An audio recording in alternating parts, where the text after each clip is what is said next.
Hi, welcome to the show this evening. It's so good to see you, Professor Tirado. How are you? I am super excited. I'm doing really well. I actually was able to beat the rain outside here in New York City. It was pouring cats and dogs. The heavens have opened up, and now it's nice and beautiful and cool because we've been having very warm days. How about you? How are you doing today? I'm very well. Thank you for asking. It is not very cool here right now. It is burning up. But we ask for the hot weather all the time, constantly, and then we get the hot weather, and it's like, oh, it's too hot. I don't want to be here. I wish we'd be get cold again. I am excited and honored to be able to speak with you and to talk with you on the same platform because you have such an amazing history, an amazing story. Your personality completely defies the different titles that you have and the different things. When I Googled you, I felt like I was Googling somebody that worked in the White House. It's like, oh my gosh, let me bow down, let me bow down. He's No, no. amazing.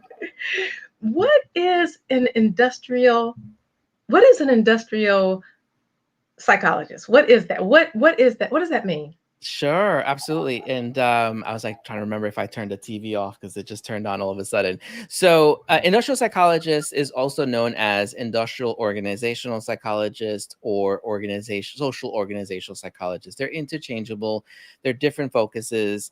And I would say the best example, if you ever heard of Adam Grant, he goes by organizational psychologist. What it means is that it's the study of human behavior in the workplace. And many people that go into this particular field pretty much stay into two different areas, either into HR or they go into consulting. I did neither. I focus has always been around business, and we can talk more about what got me interested in it. But to answer this question, it's really about studying the conscious, the unconscious, all within work. And we pretty much are behind the scenes. We're probably one of the reasons why people are addicted to some of the apps that you have today, because a lot of organizational psychologists are looking at behavior. And so that's kind of like the short answer to that very, very complicated question, but very easy to understand. It's all about studying human behavior in the workplace. Okay, when you study human behavior in the workplace, are you a boots on the ground person? Are you in research? Like, for example, you will have the orthopedic surgeon that works on the actual surgery, touches the people, and then you have the orthopedic and research that is way back there, and he does the poking of the animals and all those things. So, where do you fit in on that scale, on that I level? love the analogy, to be very transparent. And so I fall into the orthopedic side. So I'm in the boots in the ground. I'm a practitioner. So I'm not doing a lot of the research where I'm doing studies. Although I must say, though, being on the ground, you are doing observational research. So you're seeing patterns and trends, but you're not doing experimentation. So you're trying to understand, how is the workforce evolving? So if we kind of dive into the 90s, where there was an abundance of Gen Xers into the workforce, and then boomers and veterans, and then in the 2000s, and so you had the Gen Y and this whole, like, what is it to be a millennial, and now you have Gen Z. That's what we kind of look at, is basically what do the trends look like as it relates to workplace environment, attitudes towards work. And when I say attitudes towards work, I'm not saying like having an attitude. It's really more about what their viewpoint is as it relates to work to live or live to work. That's really interesting because that's on a totally different level than the way people normally think. Because my daughter is 30 years old, 31, and we speak a lot about jobs. To me, it is totally foreign in the workplace for someone to go to an interview with flip-flops. I mean, these small things like that, I'm like, what? Where's your suit and tie? What's going on here? And then the transparency of moving, not looking at a job as a long term deal. Whereas back when, now I'm getting ready to tell my age here, Professor, going, going back Trust where, me, we're 25. Don't worry about it. Plus XYZ years. exactly, exactly. And so I speak with my daughter and her friend. Do they really know what they are? Do they know if they're a generation X or a generation Oh. Z, or how does that all play into industrial psychology? Well, it does evolve. And it is interesting because when I was starting to do my dissertation, I was looking for the governing body that dictates who is a boomer, who is an Xer, who is a Gen Y, who is a Gen Z. and there isn't one. There are two schools of thought. One is time bound, meaning from this year to this year is this generation, and from this year to this year is that generation. And then the other school of thought is around specific events that create a specific generation. And if you even look at generations across countries, meaning like Gen X, Gen Y, Gen Z, they're different starting points. So there's no uniformity around it. For the most part, if you're in the US, if you're like in your 30s and even in your 40s, early 40s, you tend to fall into the Gen Y or the millennials. And only Gen Y are called millennials, not the Gen Zs, not the Gen X, only the Gen Y. And there's a population of Gen Ys where you break up, which is the older Gen Y and younger Gen Y. Gen Z tend to be in their 20s. They're the ones that are currently, as of 2021, starting to enter the workforce. So they may be in their between 20, 24, 25. So again, it's a little loose. But in essence, it's really just a guideline as to what are, again, some of their thought processes as it relates to work expectations. So you were talking about, for instance, like age, about getting dressed up in a suit and tie, and some people wearing flip flops. Well, we have to think about the connection to how the adults that exist today were raised in the last 10, 20 years. So, for example, with the Gen Z, many of them grew up with technology readily available.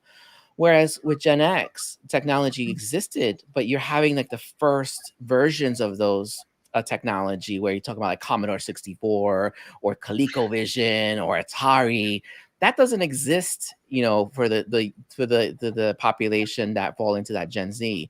And so it becomes a very different dichotomy when it comes to workplace, because you have a lot of boomers. Well, you don't have a lot of boomers. You have boomers and you have Gen X and some Gen Y. And so there are certain expectations. How come, I'm making this up. How come my computer screen can't swipe again? And actually, that's a very good example, because I was on another application, an audio drop-in application. So as you probably know what that is, and there was someone that was talking about how their niece today was looking at the TV and trying to swipe it, which is a great idea, by the way. There's nothing wrong with that. Like, why don't we have TVs that you can just automatically swipe? Anyway, I'm digressing a little bit to answer your question. As you can see, I could talk a lot. So you have to stop me and rein me in to make sure I answer your questions. No, that's great. That's good information. That's important information, especially in this world of technology. I would not have thought about my grandchild going to the television and swiping it, but that's the norm right now. You mentioned Commodore. It brings back memories, exciting memories. It's like, wow, I remember this was probably before your time, the ping pong thing, where you just move the little thing on the Commodore and it hits the ping pong ball back and forth. Huge difference. For those of you who are watching, who just joined, thank you for joining. Candy Perry, the security lady, and I'm here with Professor Tirado. We're talking about all things smart, things incredible, the industrial things and industrial psychology, what that means, how that plays into effect today, and the things that are going along with technology. You are a published author. I saw that and I got so excited because I have like hundreds and hundreds. I just gave away about, no, right before I left the country, I gave away about 800 books that were my personal library. And so I'm avid book, and I'm still giving away. I still have about 300 more that I need to give away. So when I saw that you wrote books, I just got super excited.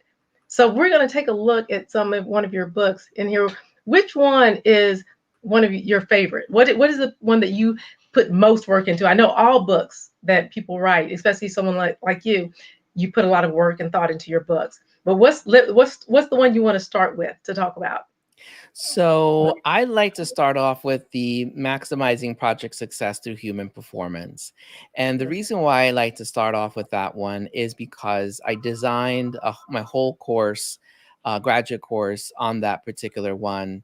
And by the way, if you're probably hearing the phone ring, this is what drives me nuts. So I got this bundle package with my phone.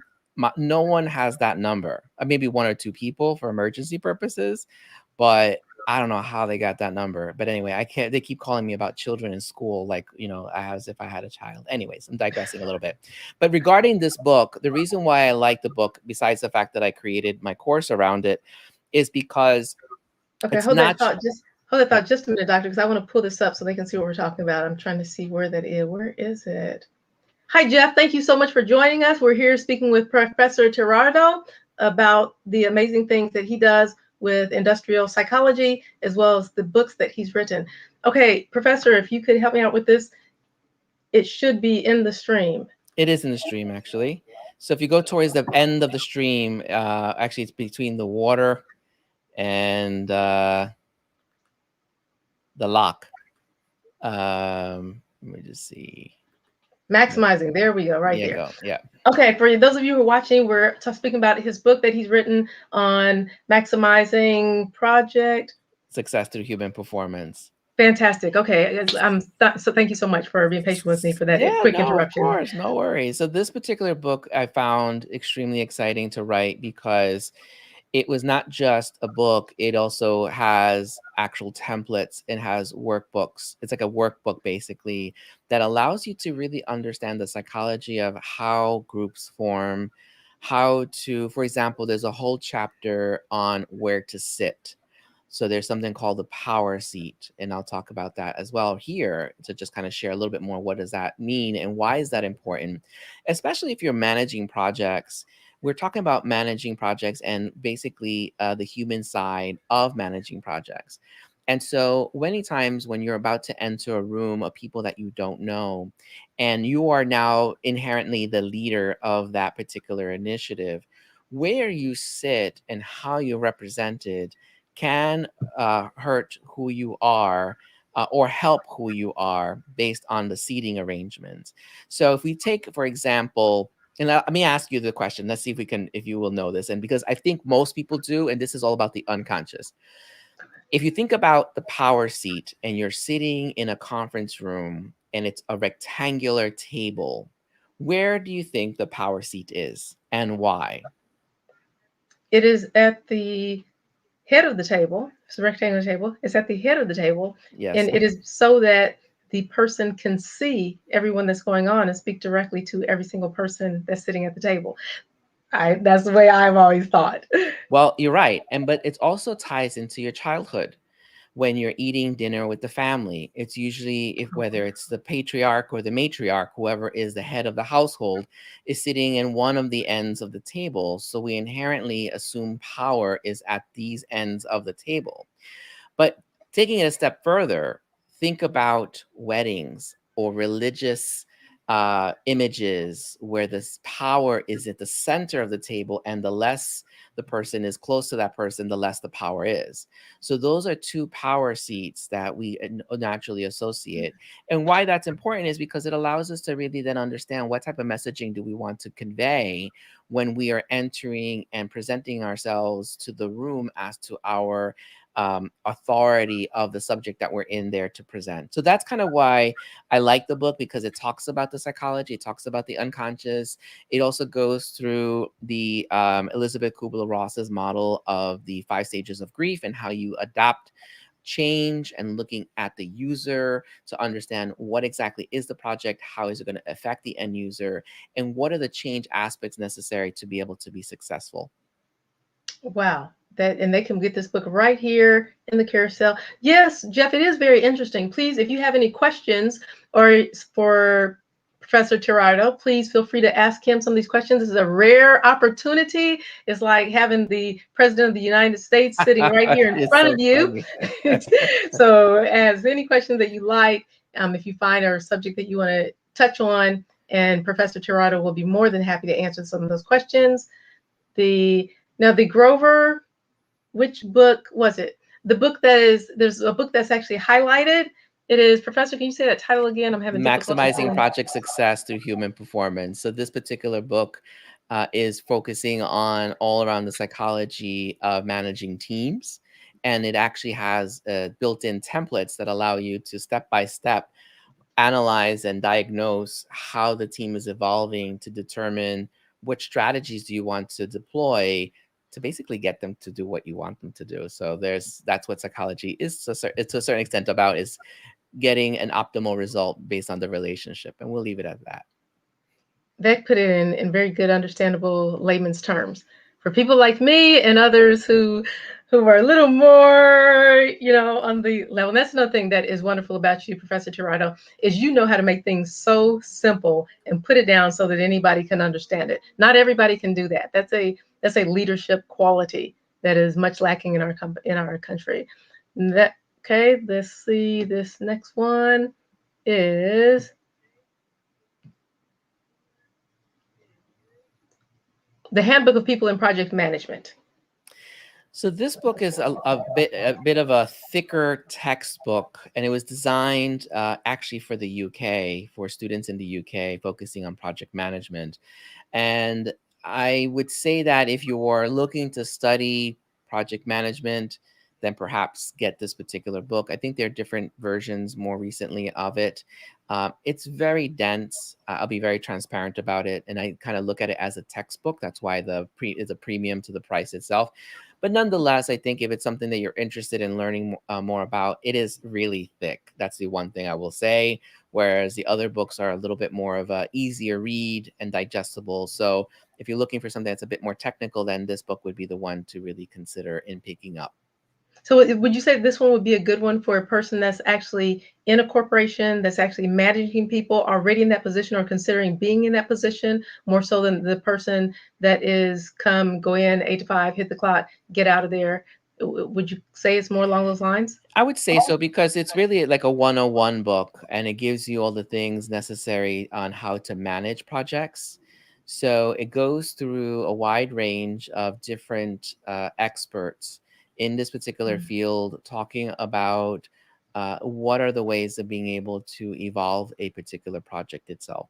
And so I said before that it was really designed as a kind of like a textbook. So if you're looking to go back to school or kind of study, then that's probably something to perhaps pick up. Okay. Thank you, Off the Jacks. Thank you so much for following. Make sure you check Professor Tirado out. If you're not following him, he is at professortirado.shop. Is that correct? That is correct, and I do know off the jacks. I'll say off the rocks, off the jacks.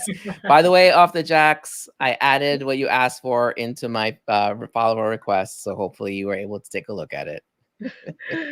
Great. And Off the Jacks, let me see, was that okay? Off the Jacks, yes, that was the book, the The Grower Gow Handbook. the Gowers Handbook. The Yes, Grower yes, Handbook. That's which one yes.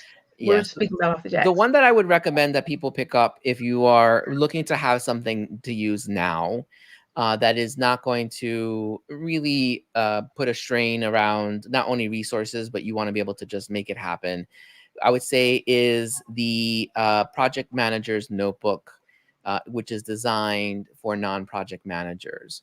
So this notebook, the reason why I created it and I actually did it and it was inspired as through the pandemic to launch it was because I would get a lot of people asking me like, how do you start a project? What should you be looking out for? What are the pitfalls that need to happen? And having managed ugh, hundreds of projects myself, what I've always found is that many times we keep notes in various different locations, whether it's on your computer or on your, let's say, your notepad. So this is an all-in-one notebook that has 4 sections. And in fact, I think I have it with me here. I do. So this particular notebook is it's a soft cover notebook. But why I like the notebook itself is because I created it, but that's not the only reason why I like it. It's because it has 4 sections in here that not only have templates that basically tell you or ask you what is your goal. And I just turned orange. I don't know why this thing does it. We'll turn back to blue again in a minute. And so it basically asks you questions along the way as to making sure you thought through the cost of what you're looking to accomplish with the project itself. But importantly, there's also like risks. How do you manage risks? But in addition to that, you have a full calendar in here. So you have a 12-month calendar, month by month calendar that you can be able to plan out. And then at the end, you have basically the notes, what notes to take. Nice. And it's designed from cover to cover So not only do you have notes where you're able to write who attended, what are the action items, what's the date, but in the back, you also have an ideas list or to-dos or anything else. So it is really jam-packed. And although it may seem very thin, there are so many different things that you can do with this book, and it's not that expensive. So that's really why I created, because I wanted to be able to bring something to folks that are looking to manage projects. And it's one book per project. That's why it was designed this way, and is because you want to be able to have everything that's compact in what you're managing today. Now, And I've I did, seen that. Oh, and go now ahead. now it turned blue again. So I don't know what's going on with my camera. That's it. It's reflecting your personality, such a It colorful personality. exactly. It's my aura. It's blue now. Before it was orange. I was noticing that about the project manager's notebook. I like the simplicity of it, and it lays things right out, giving people that smallness, that compactness, but yet it's a whole bunch of stuff packed in power in this little tiny area. So that's great, and that was written this year. Yes, it was written this year. It was at the end of 2020 of last year, but published this year. And the best way I can describe it as an example is like if you're going to paint your room. Let's just say one day I'm going to paint my bedroom, and it's going to be let's say blue. I'm making this up, right? So you go out and buy the paint, and then you realize, okay, you need to buy brushes. So you're going back and forth, back and forth. What this book does, it allows you to really think through, okay, I need to buy the blue paint for the walls. Am I going to color the trim? Am I going to paint the ceilings? What type of brushes do I need?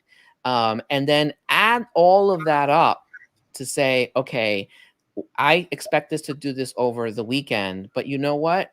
Am I better off hiring somebody versus doing it myself if you happen to have the finances to do that? Because sometimes we don't always value our time. We think, oh, it's free. But in reality, our time is precious. We could be doing something else. So what the book does is it kind of really breaks it down to in very simple form as it relates to what's the cost to do this particular effort and versus being able to outsource it, and also what should be included. For instance, what typically happens to all of us when we paint our room. You decide to either put the furniture inside, shrink it, or you decide to take it out. Either way, you're like, you know what? Now that I painted this, maybe I should move the furniture around. So that Mm. adds more time to the project. So that's what the book really does, is really making you think through, okay, what exactly are you looking to accomplish? And that way you stick to that particular scope, which is what we're talking about, scope, and then not actually introduce other things that will delay and actually increase your costs.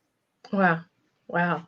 Okay, that's a mouthful. That's an awesome book. So for those of you who are listening or maybe just joined, I'm Kenny Perry, the Security Lady. I help women and men gain confidence by empowering them through the use of knowledge of the latest technology as it relates to personal protection, home business security, and total life wellness.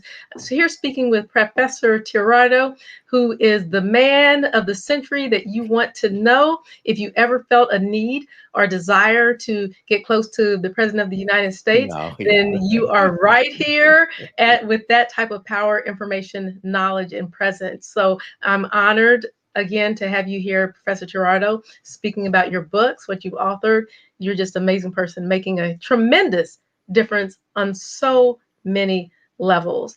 Now, this next book that let's see, this one right here, this one is The Maximizing Project Success Through Human Performance. That really caught my eye. I mean, I was like, that title itself talks about maximizing project success through human performance. Tell us a little bit about that one, please.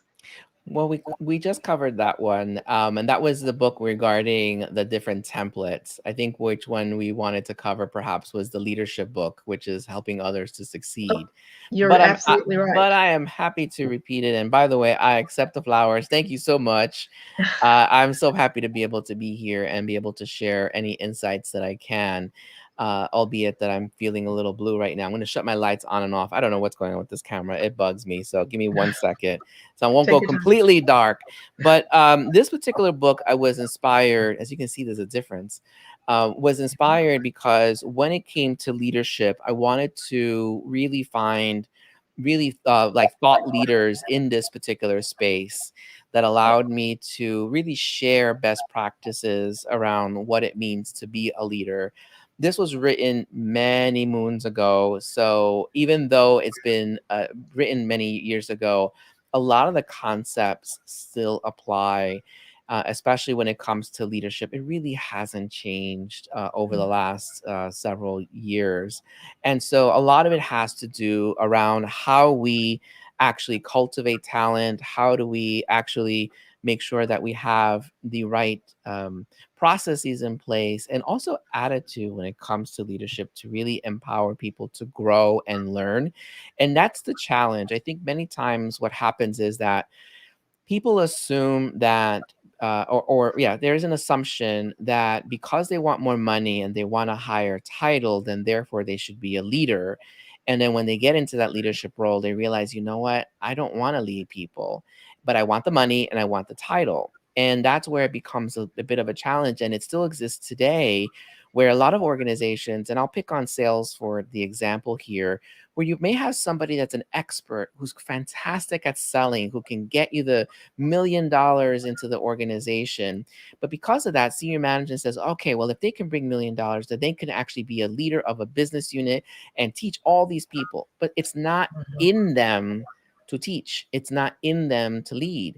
And so what happens is you've just built a whole unit around this one person who can drive results, who can seal the deal, but is awful in leadership, and everybody else is miserable. And you find that in every single company.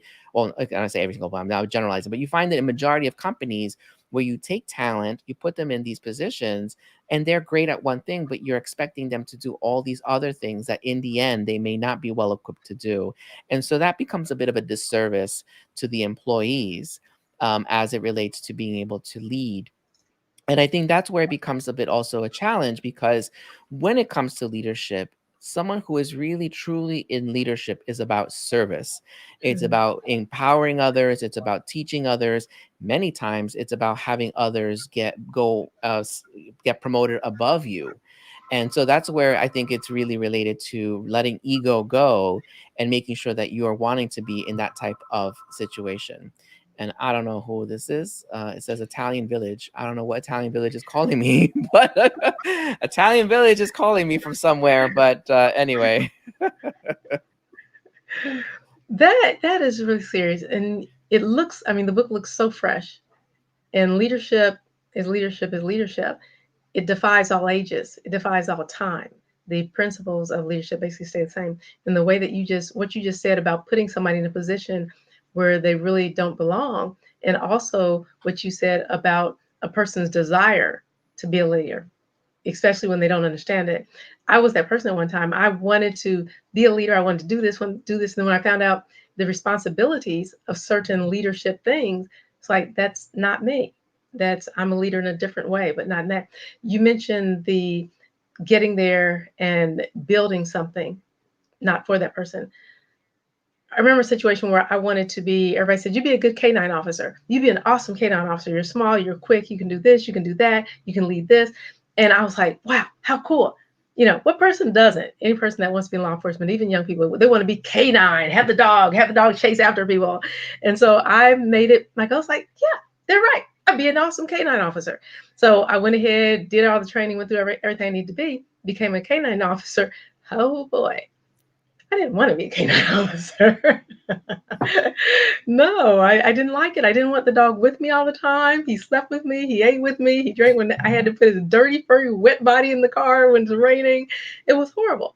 And so it wasn't meant to me, but I gave into that pressure. So this book, for those of you who are listening, we are just joined. I'm Kenny Perry, the security lady. I'm with Professor Tirado, who is just an amazing man in industrial psychology. Also has many, many other different umbrellas under that umbrella of industrial psychology. One is being an author. He's written several books, which we have here in the carousel. So please, if you could say those 4 titles again, please, Professor Tirado. Absolutely. So yes, the one that I recommend is a project manager's notebook, which is designed for non-project managers, and it is a notebook. It has a planner, it has ability for you to take notes, but more importantly, it has very rich templates that will help you structure your project effectively. The next one is the maximizing project success through human performance. This is a little bit more at the next level from that, where it's really talking about the psychology of human performance. It does go into, for instance, the power seat, which is what I was referring to before, and how to go about making sure that when you are entering a new initiative, how to be set up for success. The other about the book, this one is a bit of a textbook. This is the Gowers Handbook of Project Management. And this is a bit more of a heavier technical book if you're interested in picking that up, that basically walks you through different steps of project management. Just keep in mind that it's initially developed and designed for students in the UK. So if you don't mind the British English, then that's something to keep in mind. And then the other book, which I think is a more evergreen, timeless book, is The Leadership, which is leadership helping others to succeed. And that particular book is really focusing on all the different leadership aspects necessary to be successful as a leader, and also really come to the realization if this is the type of situation that you want to be in. And by the way, there's nothing wrong with being able to be in a role that you really love at the pay that you're love that the pay that you're making, and not being that leader, because I think sometimes there's always that pressure that success is defined by moving up. And I think as you get older, you realize success is how you define it, and nobody else can define what success is for you. Thank you so much for sharing that point. That the whole world needs to hear that. So many young people aren't they're not being successful in life because of what how everyone else has defined success for them. The success for me when I was younger, Professor Tirado, you're probably going to say, "What? Really?" I I got a job at McDonald's. I loved, adored working at McDonald's. I loved going there and say, "Hi, can I help you? Welcome to McDonald's." And I loved it. I did not want to be a doctor. I didn't want to be a professor. My father was an orthopedic. My mother was one of the high space teachers in the States, and just very, very, very well to do. I didn't want to do that. That way I wanted to be a business owner. I wanted to work at McDonald's and build a business. But that wasn't in the mentality of my parents. So it was different, and they had defined success for me.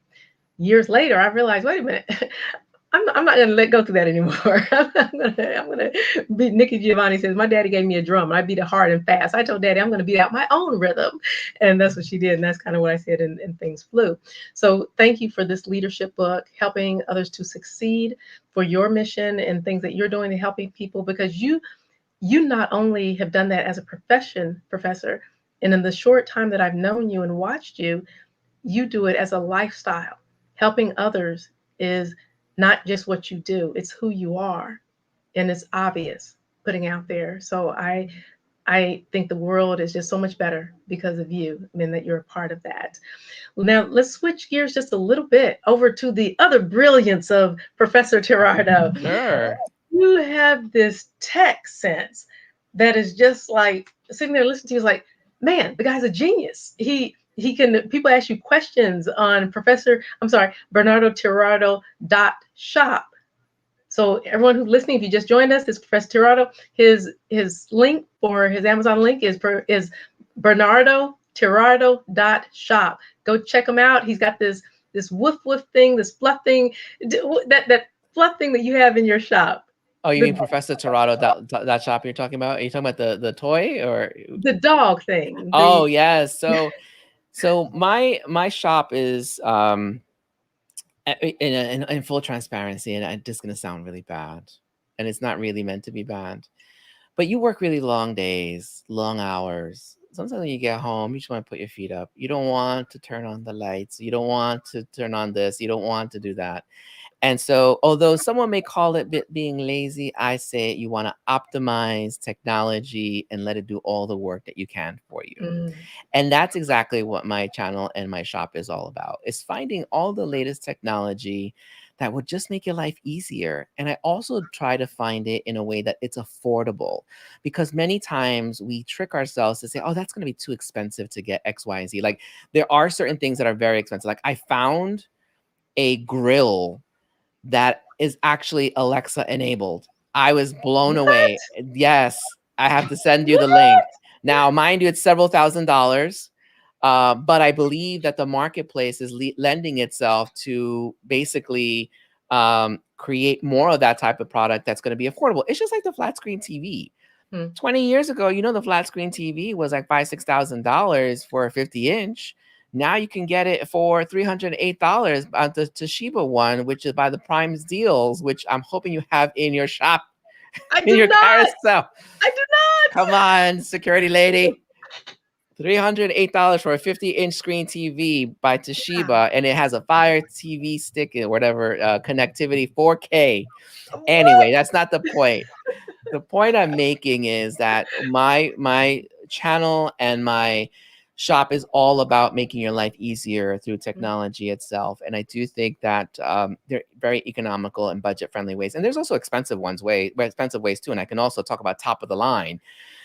But for everyday folk like myself, I'm just trying to find something that's going to be really good quality at a good price.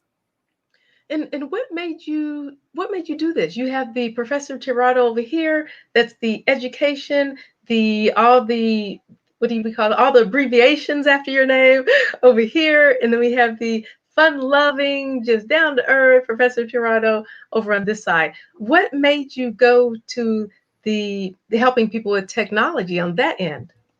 Well, my experience being in the field of industrial psychology has been in technologies.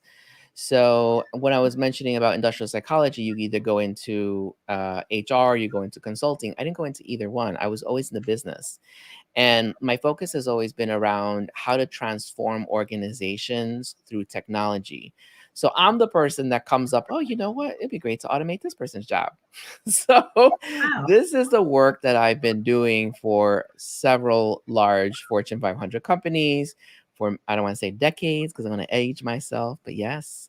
And so because of that, when I had this opportunity to be on the Amazon platform, I'm like, why not just try to share it instead of obviously replacing someone's job?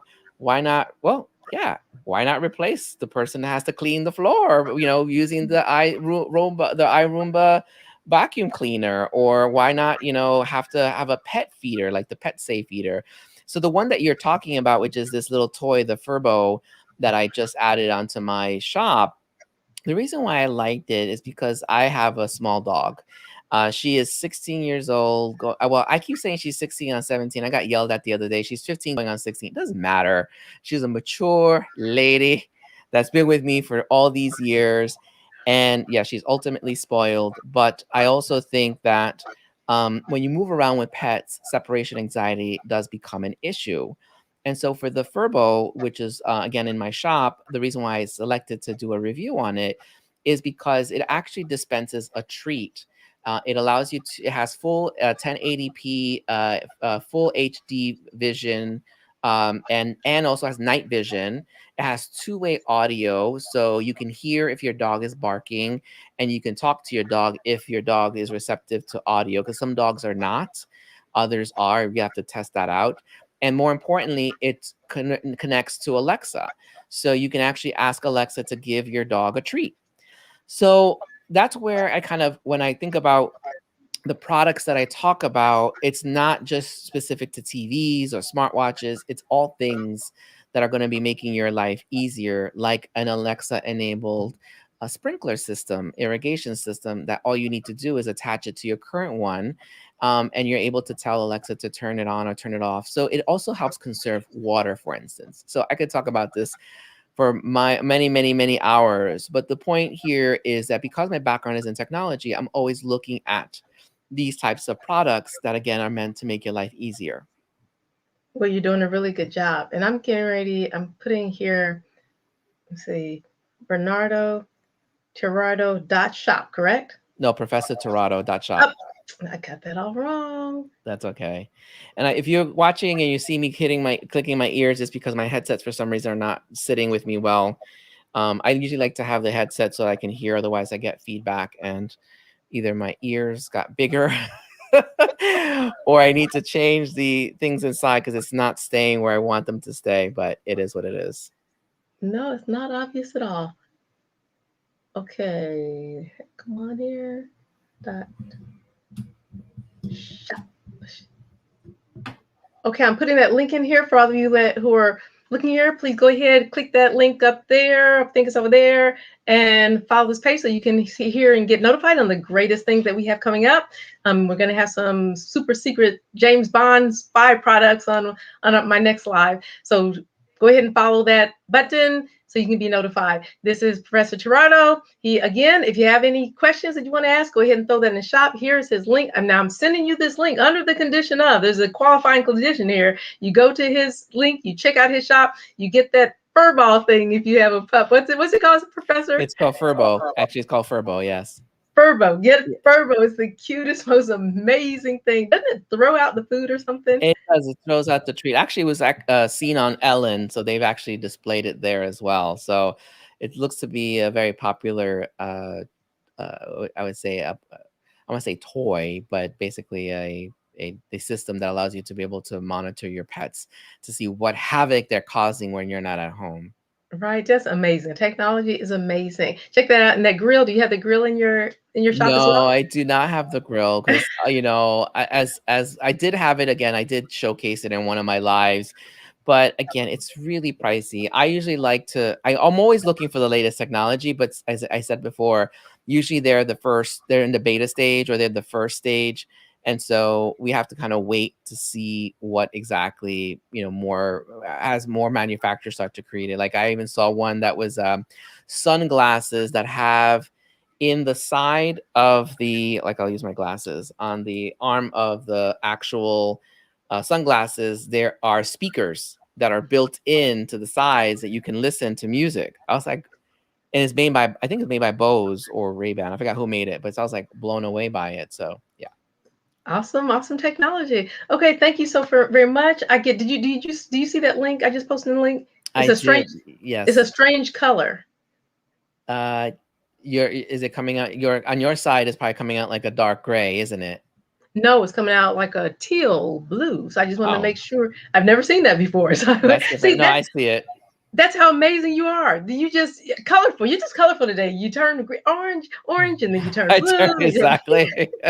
Not just the mention of your name is like, wow. Exactly. That's awesome. It's my aura working. Oh, now I need to just get the glow sticks out and start to party. So Okay, so for those of you following the other things, that there are several other things in the carousel. Water. I'm so passionate about water. So you're always, every single time you come to hear one of my live streams with the security lady, you're always going to see water in the carousel. Water does your body good. It helps you function well. And it's about total life wellness, keeping that mind going, keeping your lymphatic system cleaning itself out. So keep being amazing. The other products, the books that we're talking about, the books here, while you're reading Professor Tirado's books, there is one book that I do want to highlight before we end this live stream.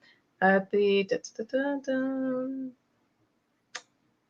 right before the water. No. while you're looking that up, I agree with you 100%. Staying well hydrated is extremely important for your body and your mind. And I think sometimes we tend to underdrink water. So that's very important to be able to stay hydrated. Definitely. Okay. Oh, here, the very first one, the Southern Home book right there. I want to highlight that because that is a special book. That one and the one right next to it, highlighted in the carousel. Let's go over here. Oh, where did that go?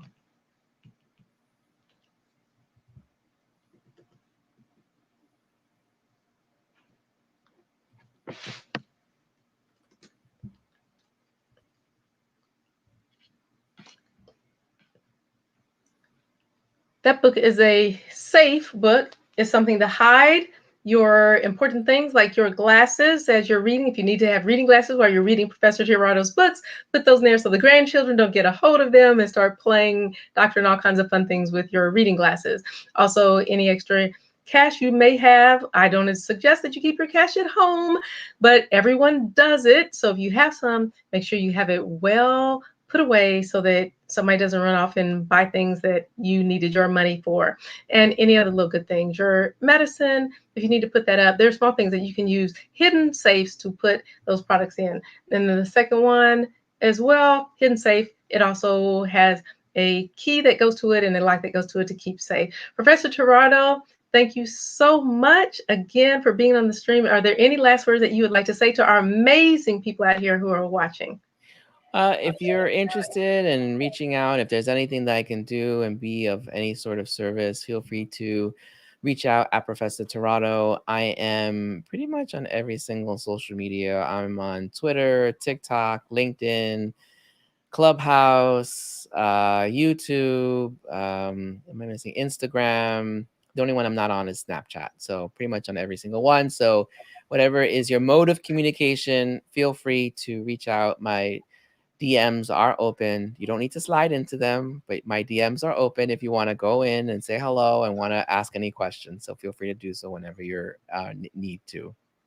Okay, wonderful, everyone. Again, kisses, hugs, much love to you. Don't forget your water, and we will see you on the next live stream. Take care.